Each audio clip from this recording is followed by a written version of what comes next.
ગઈકાલે સાંજે જે આપે કહ્યું એમ જાહેર રસ્તાઓ પર હિંમતનગર શહેરમાં દારૂની બોટલો ગોઠવીને એક વિડીયો વાયરલ થયેલો હતો, જેમાં જે વ્યક્તિ દેખાય છે શ્રવણ ચેલાજી ભાટ છે. એણે મુખ્યત્વે આ બોટલો છે એ મુકેશ ભાટ નામના વ્યક્તિ પાસેથી ખરીદેલી હતી અને મુકેશ ભાટ અને શ્રવણ ભાટના જે સંબંધી છે એની બંને વચ્ચે અગાઉથી જે અદાવત ચાલી આવે છે એને ધ્યાનમાં રાખીને આણે આ સમગ્ર વિડીયો છે એ વાયરલ કરેલો હતો.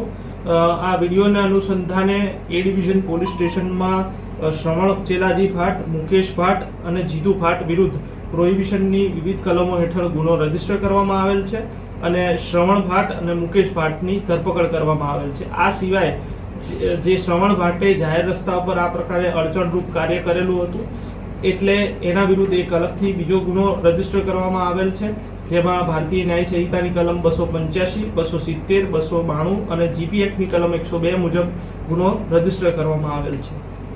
સાહેબ, આમાં કોનો કેવો રોલ રહ્યો હતો?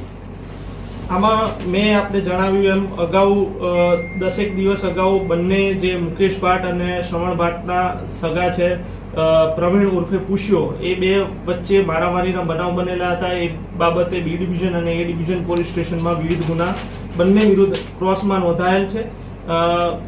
આ લોકોના ગુનાહિત ઇતિહાસની વાત કરીએ તો શ્રવણ ચેલાજી ભાટ વિરુદ્ધ પ્રોહિબિશનનો ગુનો, લૂંટનો ગુનો અને અન્ય ગુના નોંધાયેલ છે. એ સિવાય મુકેશ ભાટ વિરુદ્ધ પણ પ્રોહિબિશન અને અન્ય કલમો હેઠળ ભૂતકાળમાં ગુના નોંધવામાં આવેલ છે.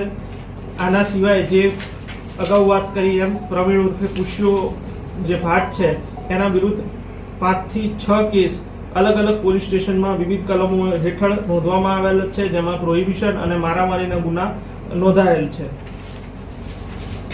આ સિવાય સાબરકાંઠા પોલીસ દ્વારા આ પ્રકારના ઇસમો વિરુદ્ધ છેલ્લા 4 મહિનાની અંદર 60 થી વધુ પાસા અને 50 થી વધુ તડીપારની પ્રપોઝલ મૂકવામાં આવેલ છે.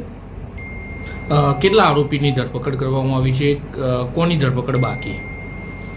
હાલ જે શ્રવણ ચેલાજી ભાટ જે વિડીયો વાયરલ કરેલો હતો અને દારૂ ખરીદેલો હતો એના વિરુદ્ધ અને મુકેશ ભાટ જેણે દારૂ આપેલો હતો એના વિરુદ્ધ ગુનો નોંધવામાં આવેલ છે અને એમની બંનેની ધરપકડ કરવામાં આવેલ છે અને જીતુ ભાટ હજી ધરપકડ કરવાની બાકી છે.